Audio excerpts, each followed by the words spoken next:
There we go. All right. Why can't I hear? I'm having technical difficulties, folks. Hold on. I don't know if you guys, can you guys? I can't hear you guys though. Why? You guys can hear me, but I can't hear you. Sometimes you just got to reattach.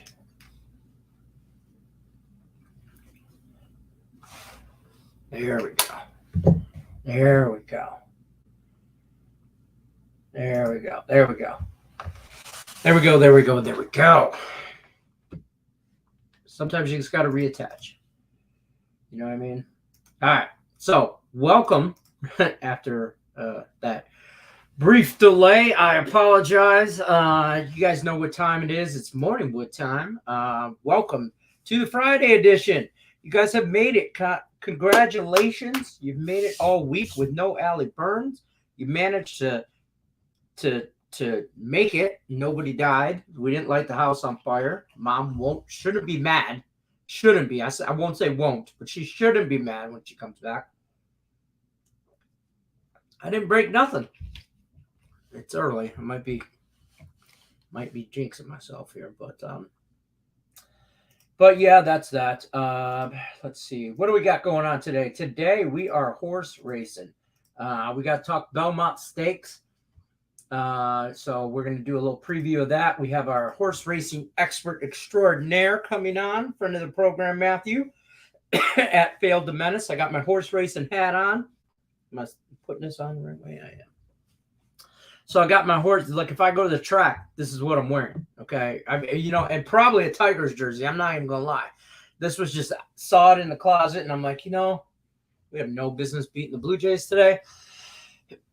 So why not?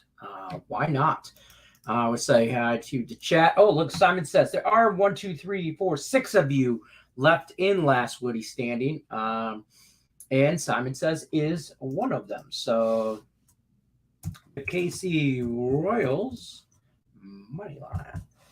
I'm going to share my screen real quick, just so you guys can see who's still in. What's the get down? What's the get down on the how does she say that? What's the get down and the get up? What's the get?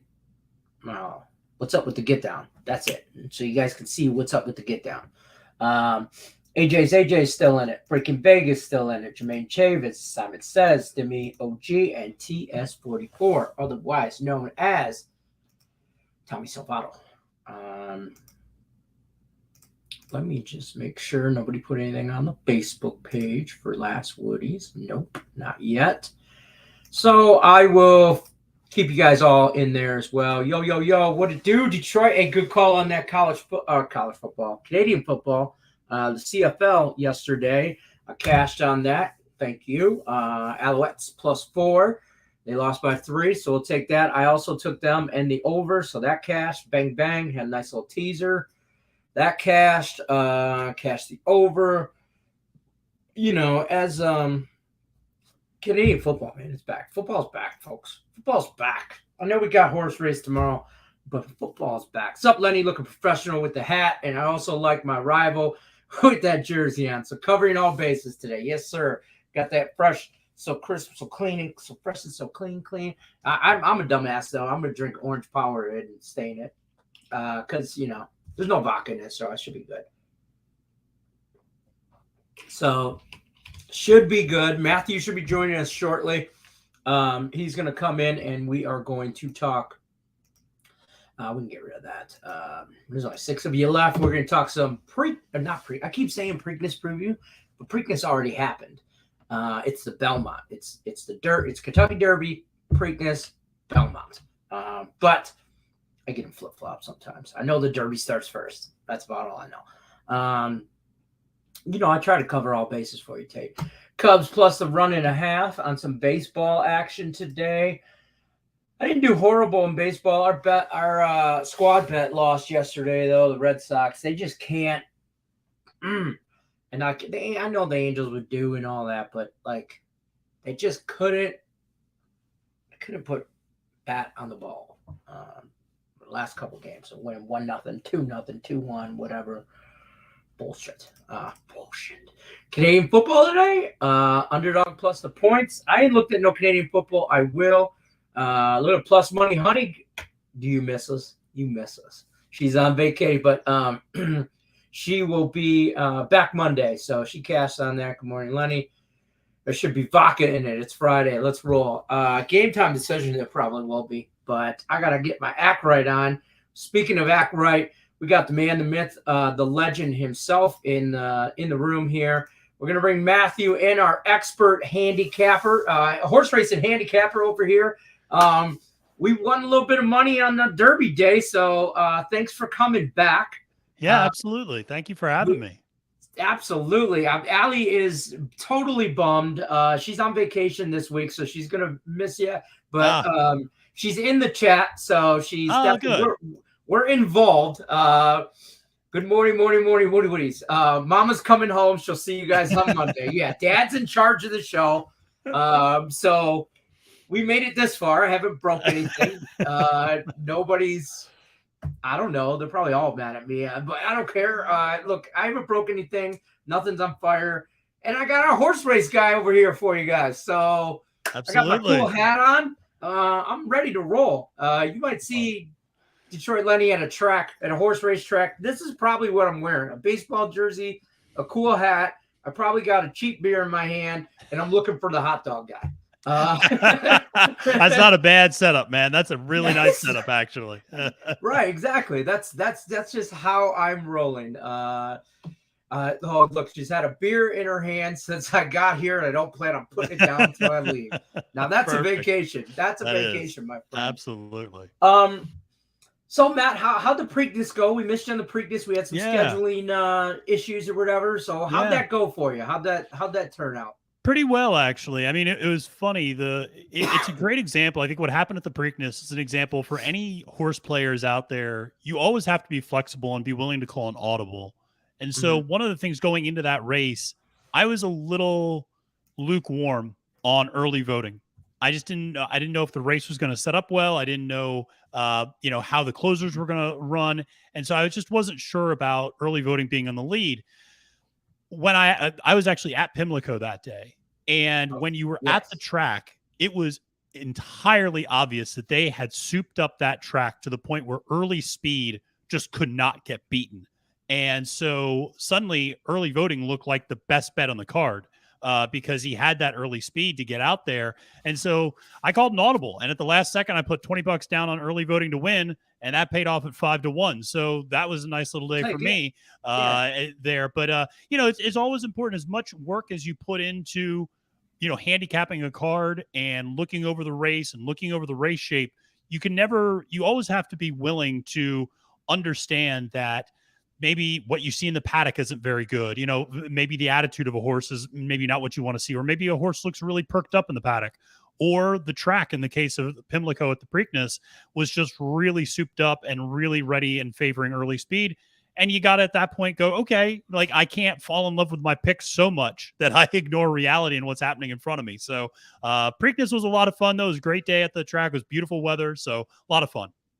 All right, cool. I could, early voting. It's so, I don't know if I got a chance to tell you, or you saw the story on Twitter, because listen, I follow Matthew on Twitter. I'm just telling you right now. I share, I do it. I appreciate it too. Advice. Yeah. I do. So, I mean, if you guys aren't in the chat, you're missing out.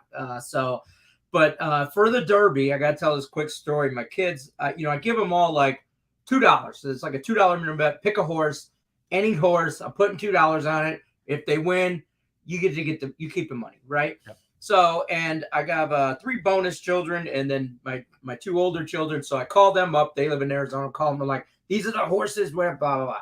So everybody picks a horse in my family, right? So there's like 7 horses picked. Between me and my wife, everybody, right? Yeah. My son goes, I'm going to take Rich Strike right there, right? And I go, no, Paul. Pick a different horse. I go, and he's like, no, I really want that horse. I'm like, well, why, Brendan? He's 9.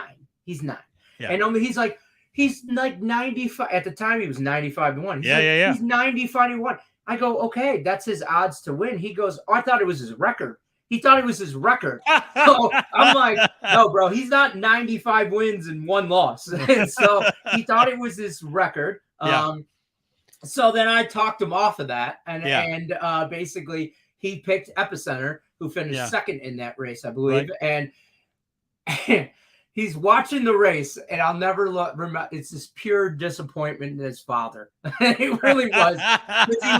He looked over at me and he went, "Told you my horse was gonna win." And I went, I didn't have nothing to say. Right. Because he could have bet a $2 at 95-1, whatever it was. Yep. And I'm like, I don't know. And he goes, so I guess I lose my money. And I'm like, calm down, buddy. Calm down.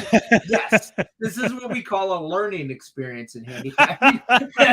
This is what we call a bad beat. And yes, so don't listen to me, bro. I don't know what to tell you. So no, I mean, listen, it was a Rich Strike. I mean, that was, when I was on talking to y'all about the Kentucky Derby, I mentioned there's going to be a hot pace out in front. And I mentioned a bunch of the closers that I really liked, Mo Donegal, Barber Road, maybe some of those horses.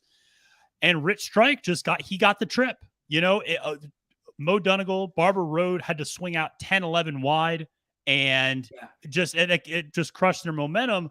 And Sonny Leone aboard Rich Strike just hung on the rail, and it was a fascinating. I'm sure a lot of people got millions of views on YouTube. I'm sure a lot of people watched that aerial drone coverage of the race as they were coming for home, and what you saw. Great. It was amazing.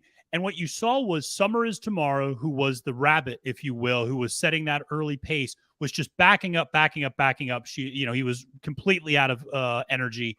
And Rich Strike, and everybody was going wide to avoid Summer Is Tomorrow. And Rich Strike managed to kind of sneak by. And then there was this huge amount of open ground on the rail that was just vacated because of Summer Is Tomorrow backing up. And he just dove right in there and had the rail and just saved all the ground and came from. It was a brilliant ride.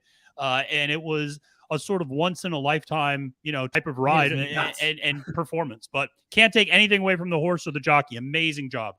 Absolutely. And so he's running in the Belmont Stakes. Correct. He is. Yes, he is. He did not run in the Preakness, but he is running in the Belmont. Is there something we should look for in that, in him being there? I mean, is he just? I see him now at about 7-2 odds or so. So is that the public remembering him from the Derby, or is he legit? Well, it's the morning line odds, so it's not influenced by betting yet, and so it's kind of what they set at the track, but. What you're seeing is he skipped the Preakness because he really likes more distance. His pedigree would suggest the longer you run him, the better he's going to be. And so the Preakness is a little bit shorter. Pimlico supposedly has kind of tighter turns, although that's a little bit of a myth. But nevertheless, the Preakness just didn't really set up well. And I'll be honest, his trainer and his connections never really expected to win the Derby. And so the plan was never to come back 2 weeks later in the Preakness. The plan was always to come back at the Belmont at 1.5 miles, the longest of the 3 Triple Crown races, where he can really stretch out and use that pedigree to his advantage. And so, he's back here now at the Belmont and should like the distance. That's why he's 7-2. It's also not the strongest Belmont field, which is also influencing why he's kind of the third choice right now.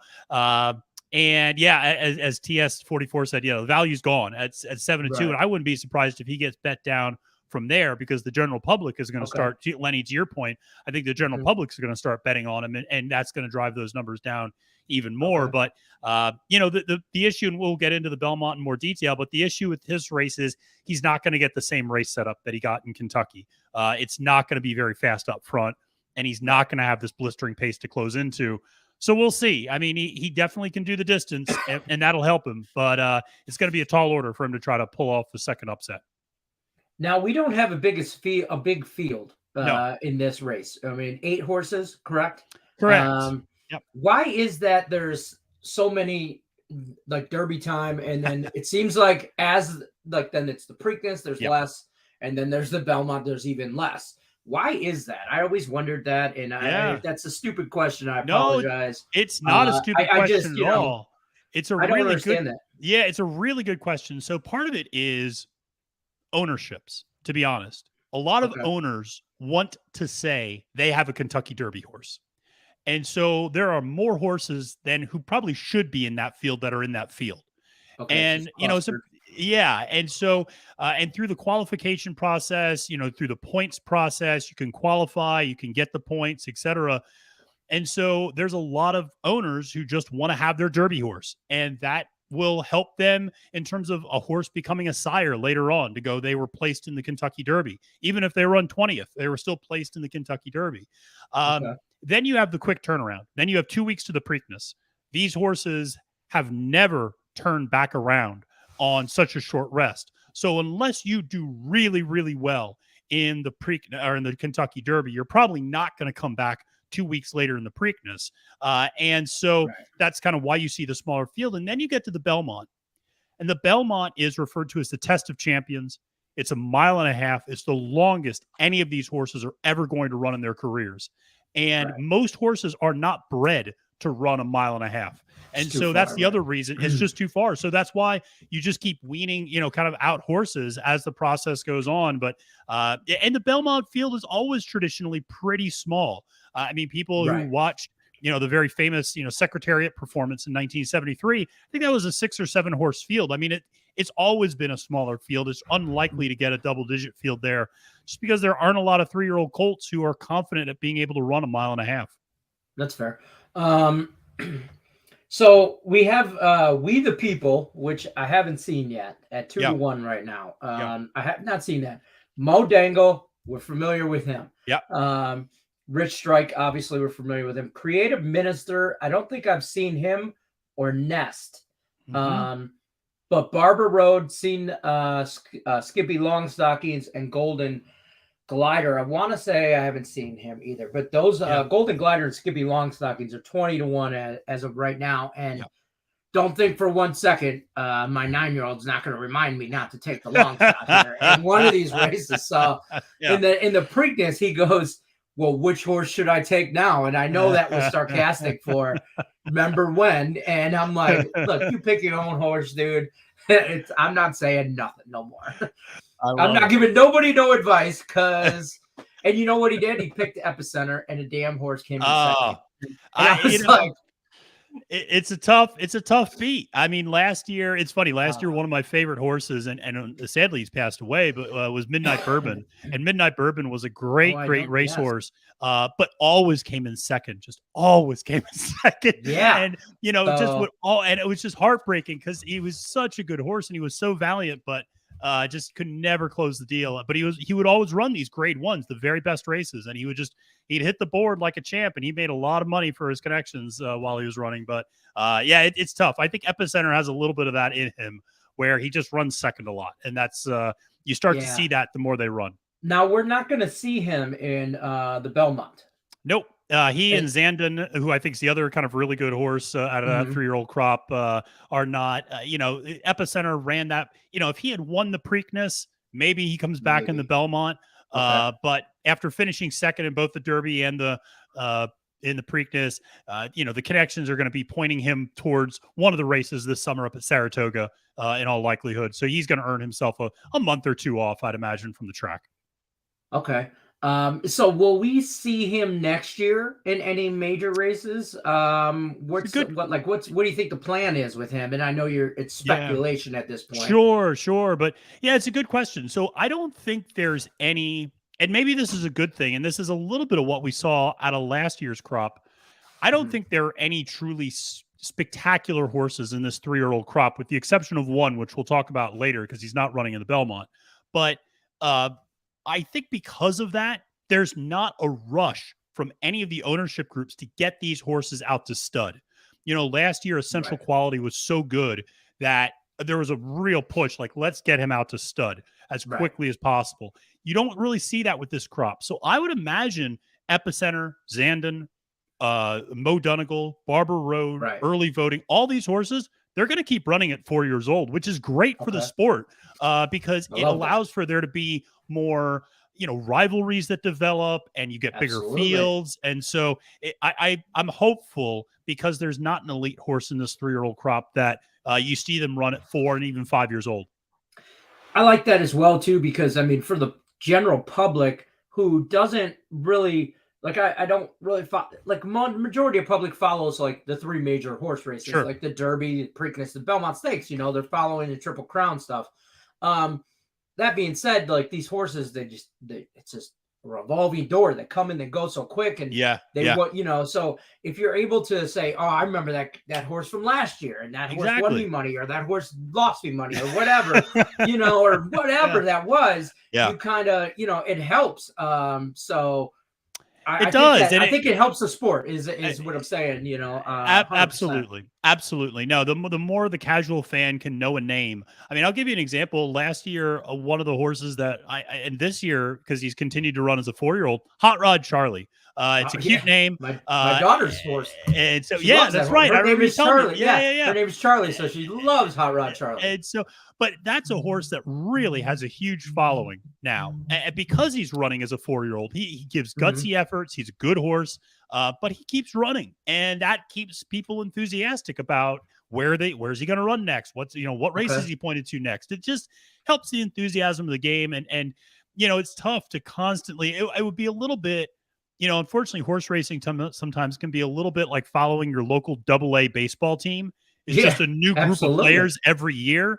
And that's tough to get behind to some extent. It's a lot easier to get behind the major league team where the same guys keep coming back year after year. Right. He's in for at least 5 years with contracts and this and that. And maybe for lifetime, that. So that's a great analogy. It's a AA, it's a minor league baseball team. And you can't get attached to the lineup because it changes so much. It does. It really does. So talk to me about these 8 horses we got here. We got 8, right? I don't think it's 9, 8. But it's 8.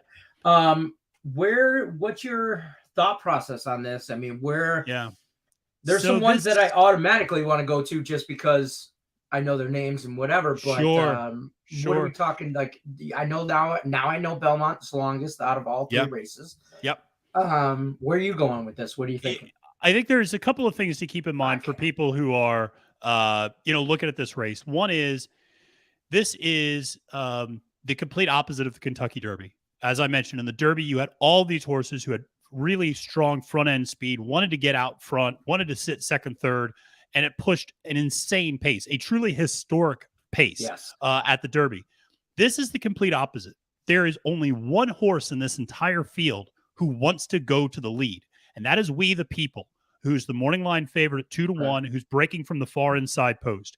He wants to go to the lead, and I'll be honest, there's nobody who even really wants to challenge him.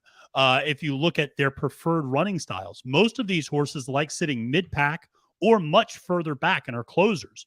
So We the People and his jockey Flavien Prat, who I think is one of the best in the business, is going to get out on the lead, and he's not going to be bothered. He's going to be allowed to run loose on the lead. And I think Flavien has kind of 2 decisions. He has a decision to make. One is, do you rein the horse in? Do you hold him back and just crawl around the track, knowing that nobody's really going to be pressing you for speed at all? And so you can afford to just kind of like lope along at the really slow fractions. Or do you let this horse run his own race and go, listen, just let him go. Let him go. Don't push him, but just let him go. And personally, I hope he does the latter, because typically reining horses in is not a winning strategy, even though it looks good on paper to go, oh, well, if you go slower early, then you're going to have more left late. A lot of times, though, it really is not a good idea because it brings other horses into the race. So We the People, for those folks watching at home on Saturday, that horse might be 7, 8, 9 lengths clear of the field at some point early on because there's nobody chasing him. And so, it's the idea of going wire to wire at the Belmont Stakes at 1.5 miles is highly unusual. It does not happen very often, but We the People is this young horse ascending, looked very, very good last time out of the Grade 3 Peter Pan, where he won by about 10 lengths. That was on the Belmont surface, so he likes the track. Granted, that was a sealed track. It had been very wet that day, and they sealed the track. That changes the horse's running styles a little bit sometimes. So there's that caveat, but We the People, I think, is a very, very good horse and should not be discounted just because he's stepping up into this competition. Okay. So I mean, I agree with that. I would love to just not like you said. Don't push him. Don't Yeah. hold him back. Just be along for the ride. Yep. Just control him. Make sure he doesn't get all wacky or anything and all over the place. Point him in the right direction and just let him go. Yeah. Let him go. And just let him go. yeah. The other horse I'll mention, just because you mentioned that you weren't quite familiar with him, is Creative Minister at 6-1. And so this is my pick actually to win. And I think I think you're getting a little bit of value there. And I think Creative Minister, he finished third at the Preakness, and that was only his fourth career race. So he's a very lightly raced horse. He's getting better every time out. You know, we have speed figures that kind of tries to standardize how fast horses run. Every single race has been faster than the last one. He keeps getting better and better and better. He, out of all the other horses, is probably going to sit second or third. So he's probably going to be closest to We the People throughout the race. And he's bred and has the pedigree to really go that 1.5 mile distance. So I just think if you're looking up for a little bit of value on a day where there's a lot of heavy favorites, I like Creative Minister at 6-1 quite a bit. I think he just really like that value, really like that horse. He just keeps getting better. So if I'm putting together a little, I call it a 3-team parlay, but it's really a trifecta in horse racing. Nor in regular, like, I don't know, baseball, it's a 3-team parlay for me. So in a 3-teamer, if I was to take We the People, Creative Minister, who would you throw in as your third to win, place, show kind of? Yeah, I would throw in a little bit of a long shot, and that's Barber Road at 10-1. I think Barber Road is an interesting horse in that he's getting the blinker. He typically runs with blinkers. He's getting the blinkers taken off. A lot of times when there's an equipment change, you see the horses kind of perk up a little bit, either putting the blinkers on or taking the blinkers off. That can be something that can kind of help the horse relax a little bit more now. He also is getting a jockey upgrade. He's getting Joel Rosario.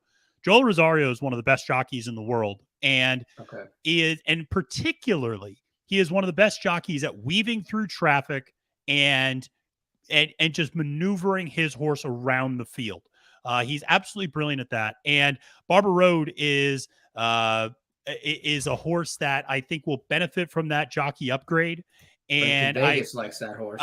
It's kind of become a little bit of a wise guy bet. And a lot of people are kind of going to Barber Road. The jockey upgrade, like I said, is significant. And you're going to get a little bit of value. But I think if you want to play it a little safer, then probably Mo Donegal at 5-2. The second favorite is probably the more likely third place horse. But if you're looking to chase a little bit of value, I think Barber Road is that horse.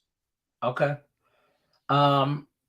Well, so does this track run fast? Is it, I mean, I know it's long, but is it a fast track as well? So we see a lot of speed out of these guys. Is it just grip it and rip it kind of thing? Like, I mean, I know it's a golf reference, but I mean, is it just, I think it's going to run pretty fair. I think there's been some rain up there, but it's going to dry out. They're calling for potentially some showers, but now those are dissipating. So I think that it's going to run very fair. This is just not a very fast field.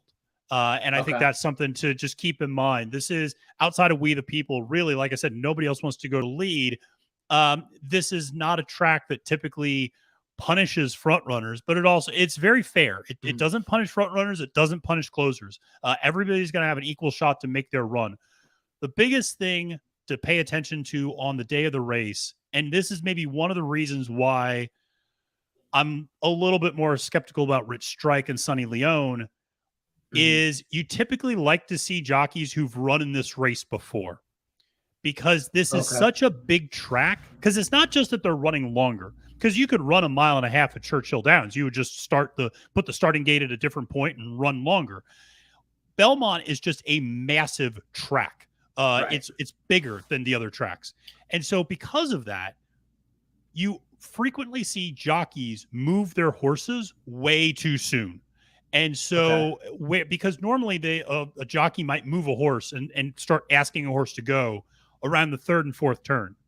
But at Belmont, those turns are so big and the home stretch is so long that if you start moving your horse around the third and fourth turn, your horse is going to be cooked by the time it gets to the finish line because you've moved it too soon.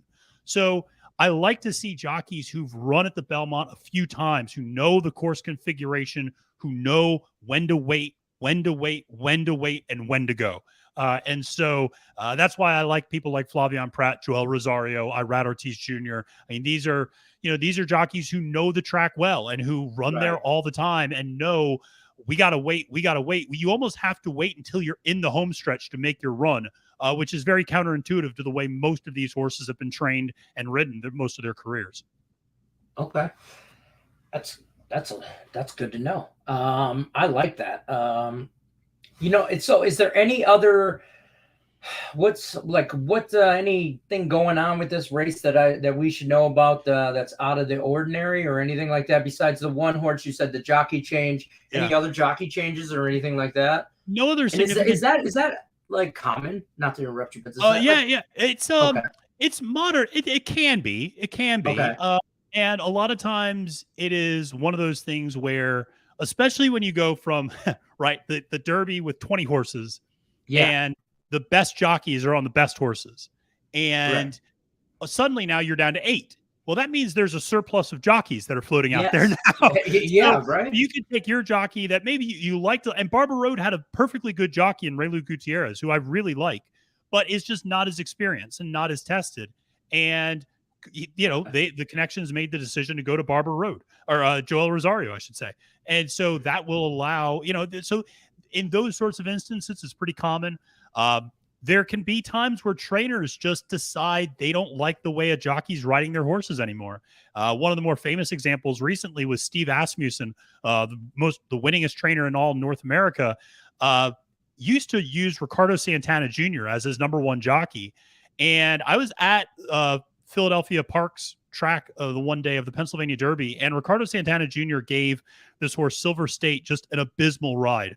And Asmussen basically pulled him off all of his horses moving forward and has not used him since, and has moved in and started using other jockeys instead. So there can be some of that time. There can be some of that animosity. If a trainer doesn't like the way a jockey's riding a horse, then they can lose that mount, and they might lose a lot more than just that mount. They might lose all the mounts for that particular trainer. So it can be a very finicky sport in that regard.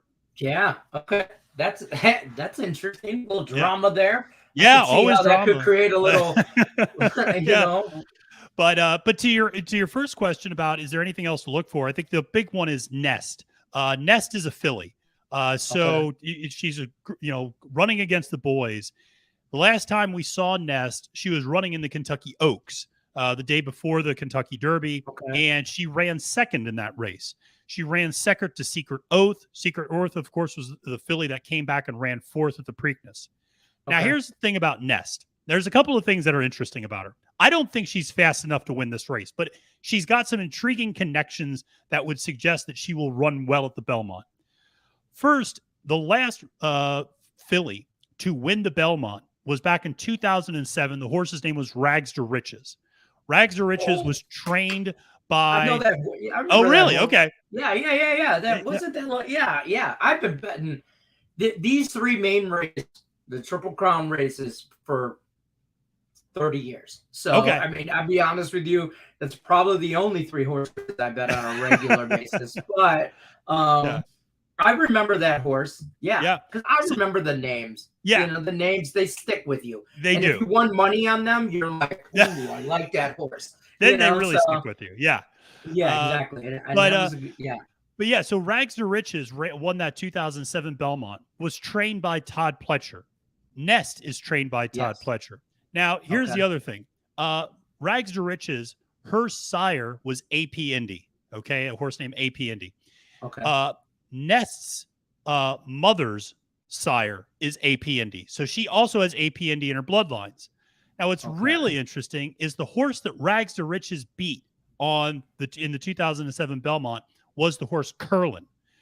Interestingly enough, Curlin is Nest's father, is her sire. So she is bred to run this race in a lot of ways. She's bred for distance. She should love the 1.5 miles.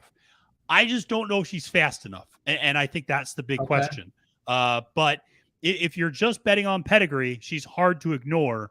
I think the fact that Secret Oath only finished, the fact that Secret Oath only finished fourth, is a little bit of a question mark, for her now stepping up at a longer distance against this field. But, definitely possible. And people who like to play like superfectas, the top four, definitely think, including her there wouldn't be the worst of all ideas. Okay. I don't hate that. Tommy says, TS44 says, certainly Rich Strike could have upgraded Jockey talent-wise, but after that ride, which was a trip of a lifetime, 100%, never happened. Yeah, exactly. Absolutely. No, and I understand. I mean, they're got to be loyal to, you dance with the one who brung you, right? And you gotta, you gotta be loyal to that that jockey. So Sonny Leone, amazing ride. Yeah. Talk to me about Skippy Longstocking and Golden Glider. They're both 20-1. Yeah. They're the long shots here. Is there any, there's obviously value in the number, but is there any actual chance that they get into a spot where they make anybody any money? I've been going back and forth on these two. There are some people I really respect who like Skippy Longstocking. I actually kind of like Golden Glider a little bit more. Skippy Longstocking ran 5th at the Preakness and technically should like more distance. Okay. What's interesting, though, is at the Preakness, he was losing ground at the end to a horse called Simplification. Simplification turned out, I love that horse. I love that horse. But it turned out Simplification actually had some pulmonary bleeding during that race and was bleeding. Now, I'm not a doctor, but if you're losing ground to a horse that's bleeding, that's not a good sign. Right. And so, and now you're stretching out to an even longer distance. Simplification is going to be fine. He's okay. He's going to take a little bit of a rest. He'll be back. And pulmonary bleeding is not that uncommon in horse racing, but it's still one of those things where, the fact that he was losing ground, I don't know. And I see, TS44 asked, do you use either of those horses in the exotics? I probably would not. I would stick to a horse like Barber Road. I think is probably about as long of a shot. If you really like Nest at 8-1, maybe that gives you a little bit of value. I do think Golden Glider and Skippy Longstockings might be a little bit more forwardly placed. I just don't think they have I just don't think they're as good as some of these other horses in the field. That's why they're 20-1. But but certainly, like I said, if they're forwardly placed and get the right trip, maybe they snag a piece. But I just, like I said, I like some other horses a little bit more. Right. I love what you said about Nest. I love the filly. I love the 8-1. Yeah. It's like right in my wheelhouse to make decent money on some stuff. So you creative minister 6-1. That's gonna that horse is gonna make a ticket for Detroit Lenny. Let me just tell you, that horse is gonna be on a ticket. I'll be honest with you, probably the top 6 will be on a ticket at this road, except for the bottom 2. And they'll probably finish 1-2 at my rate. That would be a bigger upset, I think, than Rich Strike, maybe, if those two finish 1-2. Oh, my God. I'm just going to stop betting horses if that's the case. I got so much slack from that. And I had to tell the story. How do I not tell that story? Of course. And I was telling my buddies, and they're like, bro, you're like father of the year right there, man. And he said, like, my stepdad did. Let me tell you what he did. I'm like, I don't know, man. I don't know. I don't know. Download the app, man. Bet yourself. I don't know what to tell you. Yeah. No, it's some Matthew with small field talent wills out more often than not. It does. That's true. I think it. And one of the things that we see at the Belmont before we even get to the Belmont Stakes, which is towards the end of the day, there's a lot of great races leading up to the Belmont. But one of the criticisms of those is that they're really small fields and they're kind of top heavy. And so it's hard to get past the favorites in a lot of these races leading up to the Belmont but they are stacked. The undercard of the Belmont is as good as you will see. The talent of the horses on the undercard is outside of the Breeders' Cup, maybe one of the best that I've seen in the last 6 months. It is incredible to see how good some of these horses are that are going to be running on some of the undercard races. So I'm excited for those. Do you have any favorites or anything you're looking at in those undercards that you might want to share with us? Sure, absolutely. So there's I'll highlight 3 races on the undercard that I think are really interesting. And so go ahead. Take your time. One of them is the Metropolitan Handicap, which is referred to as the Met Mile. And the Met Mile, as it indicates, is a mile dirt, one-turn sprint. And there are two horses in this race, Flightline and Speaker's Corner. They are the two best sprinters in the country. And it is going to be, it's a really fascinating showdown because both of these horses like to run in the lead. But Flightline is just better, in my opinion. I think Flightline is just a different breed. I think he's a freak. I think he is. You say Flightline, and who was the other one? Flightline. Yeah, Flightline is Speaker's Corner is the other one. Speaker's Corner. And one of the things that, it's not just that these two horses are running against each other. It's almost an ideological battle between these two because you have to understand Flightline is a 4-year-old horse who has only run 3 times in his career. When he runs, it is amazing, but then he takes 6 months off in between races. And in many ways, he and his connections symbolize everything that's wrong with thoroughbred horse racing right now. These horses are so fragile. They're not running very often. They're taking these huge breaks, etc. But what ends up happening is Flightline, though, is just so heads and shoulders better than everybody else. We still are enthralled by his abilities. Just to give you a sense of this, in the 3 career races he's been in, he's won all 3, including a grade 1 last time out. But here's the kicker. He has won those 3 races by a combined 35 lengths. He has never, in fact, he has never won a race by less than 11 lengths.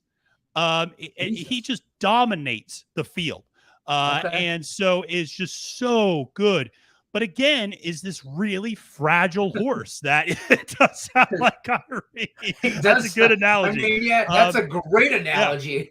Yeah. Is he owned by Kyrie? I'm just saying, Kyrie has Kyrie money, so maybe. It is, it is, but he's must-see TV. So if you're tuning in to watch the Belmont Stakes, make sure to tune in a little bit early. I think 2 races before that is the Met Mile.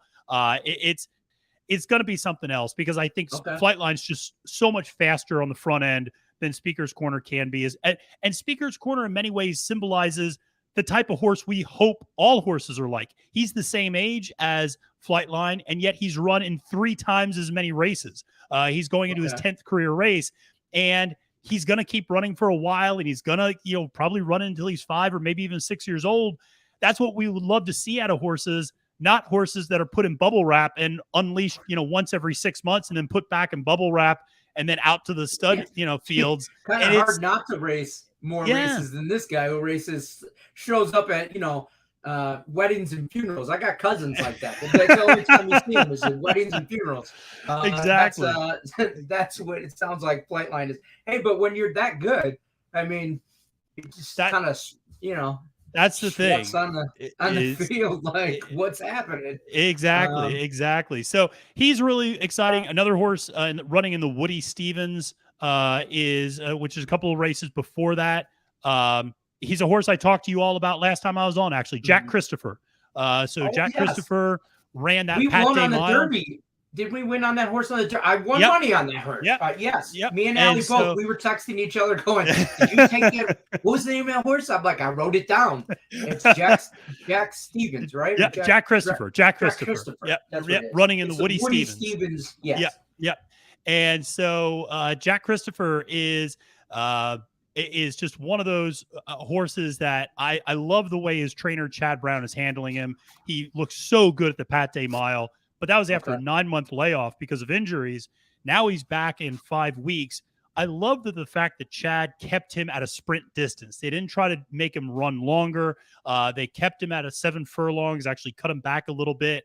I just think this race sets up so beautifully for him, and it's hard to get past him in that race, but that's going to be a lot of fun to watch him run at the Woody Stevens. Because I mentioned earlier that there's only one really special 3-year-old, and that's him. And so he's the horse that probably out of all of these may get moved into siring and stud duty earlier than everybody else because he just is that special. But we're going to see him run over the summer. He's going to run up at Saratoga. He's going to run at the Breeders' Cup. So we're going to get a few more races out of him before he potentially retires. But he's just a special horse. Yeah. J-Rock wants to know, should we exact a box, Flightline, and Speaker's Corner? It's not a bad idea. I mean, you're not going to get much value there because Flightline's going off at, I think, 3 to 5 or 4 to 5, and Speaker's Corner's going off at 8 to 5. So they're both under 2 to 1 odds. And I would actually recommend, if you want to look for a little bit of value in that race, I would recommend using Happy Saver. Happy Saver is at 8 to 1 on the morning line. And here's what I like about Happy Saver. He's run at Belmont 4 times. He has 3 wins in those 4 career races at Belmont. And he's cutting back in distance a little bit. He's going from like 1.125 miles or 1.25 miles back to a mile. I think that cutback really helps him. And when you look at Happy Saver, he has never run a bad race. He has finished in the money every single race of his career. So he is about as reliable of a horse as you can find. And so I'd love to just try to find value because, if you believe Flightline's the best, you're not going to get much money putting $2 or $10 or $20 on him even. Right. But if you throw in a little exacta box or just a straight up exacta with Flightline and Happy Saver, that could pay off a little bit. Okay. All right. Okay. I'm just getting this in here. Sorry, we got a contest going on. Stimmy, I got you on the baseball bet. And your Canadian football, Ottawa Redbacks. All right, I'm on it. I'm right here with you, Stimmy. Racing industry is its own worst enemy. It's a sham. It can be. It can be. I mean, it sounds like there's why is there no reality show with horse racing? Because I'm telling you right now, I'd be in it. I'd be all about it. There seems like there's so much, with the Bob Baffert stuff and just he's not the only one. No, he's not. No, he's not by any means. So there's just so much going on. So the Metro Handicap, aka the Met Mile, we got Flightline, Speaker's Corner, and Happy Saver, and then the Woody Stevens. Like Jack Christopher. I will remember that horse because I won money on that right away. I lost it right after that because I put it all on simplification and the Derby. But what are you gonna do? That's what we love to do. So and I'll give you one final race which is for the ladies, which is the Ogden Phipps race, which is kind of an unusual name, but OGDEN Phipps is PHIPPS, and the Ogden Phipps is a 3-horse. A 5-horse race. It's a 5-horse field, but I would argue it is the best 5 fillies and mares in North America right now. It is as good of a field as you will find outside of the Breeders' Cup, and it is headlined by the star, the queen, Latruska. Latruska is the mare. She's a 6-year-old mare who has. This is amazing. Has won 19 of her 25 career races. She sounds like the queen. And more importantly, she has won 5 of her last 6 Grade 1 races. So even when she goes against the very best, she wins. And I love her running style. She goes out right on the lead. She runs as fast as she can, and she kind of dares everybody to come after her. And when they do, she really digs in and she fights them off. And we saw that happen just about a month and a half ago at the Apple Blossom, her last race, where she repelled a couple challengers. This is going to be a tough field for her, though, because you have a couple of horses that are going to put a little bit of pressure on her on the front end. And I'm looking at the 2 4-year-old fillies in this race, Malathat and Clairiere. I think the 2 of them, I think this might be a little bit of the changing of the guards, that Malathat and Clairiere are going to be able to kind of track her down and pass her late because they are 2 horses that like to sit a little further back. I think they're going to let one of the other horses kind of wear Latruska out on the front end, kind of put some pressure on her and then run past her late. But it's going to be that's maybe the race I'm looking most forward to on the entire card. I can't wait to watch them run. Phipps, right? Yeah, the Ogden Phipps. Yep. Phipps. Yep. Okay. Yep. PHIPPS. All right, I'm on it. I am on it. Matthew, I appreciate you stopping by. We're gonna wrap it up. If you got anything else you got for us, don't forget to follow Matthew at Failed to Menace on Twitter. It's worth it. Okay, it's worth it. There's tons of other horse races going on besides these three big ones or whatever. And not to mention one thing I really learned on the Derby day, and I just want to say thank you to you, was just about all the undercard, if you will. Oh, yeah. I'm a big UFC or boxing guy. It's all about the undercard. So that's where you make your money, in my opinion, especially in UFC or boxing. I make my money on the undercard. Everybody and their brothers bet in the main event. I will nickel and dime my way up to that. So I appreciate you, all the knowledge you drop on this show. And I know everybody else here, the Woodies, the chat, they love you, guy. Man, they love you, man. I appreciate it. No, it's great. And if you give me a follow on Twitter, I actually just posted my picks and analysis for all 9 graded stakes races at Belmont on Saturday. So you can get all those undercard picks and previews and kind of figure out where you're going to try to find value, where you're going to build up that bankroll leading up to the big race.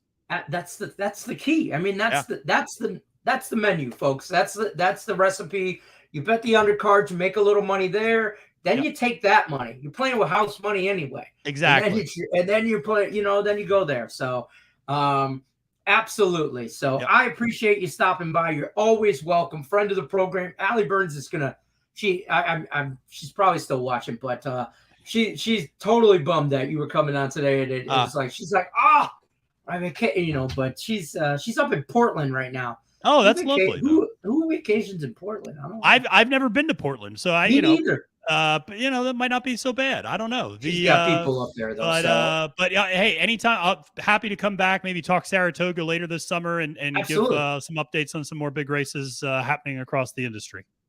We appreciate you. Thank you for your time as always. All right. Thanks care, a lot, buddy. Lenny. Take care. Take care. Bye. All right. Well, there you have it. Belmont Stakes preview. You just had it right there, all in the nutshell. I don't know what else to tell you, folks. You're welcome. Hey, I got my notes, man. I took my notes. I wrote down my stuff. Okay, you can't see it. I'll put it right here. I don't know. It's all blurry. I don't know why. I took my notes. I'm ready to go. So I'm not playing around. The guy, listen, somebody commented that Lenny's soaking up all. I am. You're absolutely damn right. I'm soaking it all up. I'm copying your notes. I'll post that shit. I will post it on the Woody page. I got no problem with that. Because he made me money on the Derby early in the undercard with that Jack Christopher. So the money I lost on the Derby was that money anyway. So it was like, like playing with house money. Guy knows his stuff. I follow him on Twitter. It's definitely worth a follow. Even if you're not really into horse racing and you just want to bet for fun or whatever, or a little bit of money here and there, you should. But guy knows his stuff. And, you get a lot of people that think they know stuff. That guy knows his stuff. Knowledge is power, brother. Absolutely. The more you know, the more you know. Great show. Thank you, guy. Thank you. I'm copying your notes, right? I copied your notes. I'm going to take a picture of the pad of paper, and I'm just going to post it. This is handicapping for today. This page, though, I'm just going to take a picture of it, just so you know. I have no idea how to spell Latrusha. But I'll bet you when I go to bet it in the Ogden Phipps race and Clairiere and I wrote Malafat. I don't think that's the actual name. God, I should have been a doctor. Whatever. The Philly race though, I'm all over that, bro. I'm telling you right now. I'm probably gonna throw a couple $100 at Belmont and these undercard races. And if I win, I win. If I do, I do. If I do, then I'll probably get juicy. I'll probably get jiggy with some Tampa Bay puck line tomorrow. Ooh, let's not talk about last night. Did I get your last one? Yes. I'm going to pull that in real quick before we bounce. Here's what I got for last Woody in case I don't think I missed anybody, but I do have I got you on Philly, Arizona over. Simon says is on Kansas City money line. Breaking Vegas on Celtics -4. I still need AJ's, which they'll probably put them on the Facebook later. Jermaine Chavis and TS44. I know those guys are Facebook. They put them on later anyway. So yeah, I got your pick. Going to grab some whiskey as I drink to Peaky. So hey, check it out, Peaky Blinders. You guys made some comments about Peaky Blinders. I watched like an episode. I can't understand. I can't understand half these guys. Like their accent's so thick. Is this something that I got to give like a half a season to dedicate to be hooked on? Because I watched maybe I just watched at the wrong time. Me and the wife tried to get into this show, and I'll be honest with you, it was like a Tuesday at 11 o'clock at night. We were like, we want to watch an episode, and we were just wanting to watch something, and we were tired, and like it was just one of those things. Like I wasn't really into it. And so I don't know. Maybe I got to give it some more. I'll give it some more. Subtitles. And I'm reading the whole time. I want to watch TV to read. Man, come on, man. I'm just going to go with, so we're saying Matthew has a razor in his cap. Great show. Hey, so is that the thing? I saw that. And they're like episode 1. Dude keeps a razor in the back of his, his cabbie hat. That's what I call him. Yes, I know you're on Ottawa plus the points as well. And CFL sprinkle the money line. I haven't looked at the CFL yet. I like it. I looked at it yesterday. When I looked at it yesterday for the Alouettes game, I saw this game and I liked it, but I haven't really dug into it. But I could see that. Let me pay some bills real quick before I bounce on out of here. Don't forget, as always, check out the Max Wager Network lineup. Daily lineup starts your day off with midday money at noon Eastern with Sean Higgs. Then you're going to roll in. Next episode will be with Allie Burns. She's coming back Monday. Mama be home Monday. Y'all better get your act right. Get your room cleaned. Get everything clean. Straighten up the house. Don't let her come home and see this house a damn mess. She will. Okay? Don't let that happen. Like my inner child just came out when my dad would tell us, your mom's on her way home from work. And if this house looks like this when she gets home, all y'all catching an ass whooping. So I just had that. I had flashback, a little PTSD right there for me. So you guys better get your act right together because mom will be back Monday. Then you're going to roll right into Just Parlays with Chris King. He is coming up in about 2 minutes. So definitely check out my guy, Chris King, over there and all this parlay action. Then you're going to go back to the window with Scott and Scott at 3 o'clock Eastern.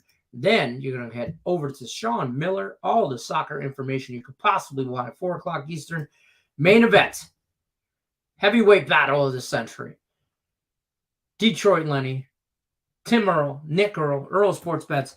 We are Game Time Decision. We will be on at 5 o'clock Eastern, Monday through Friday. So definitely check us out. It's their last show before they go on vacation. So Allie went on vacation this week, left me all alone in Morning Wood. And then now the twins go on vacation next week and left me all alone for Game Time Decision. Like, do I smell? Is that what, like, I showered this morning? Did I put deodorant on?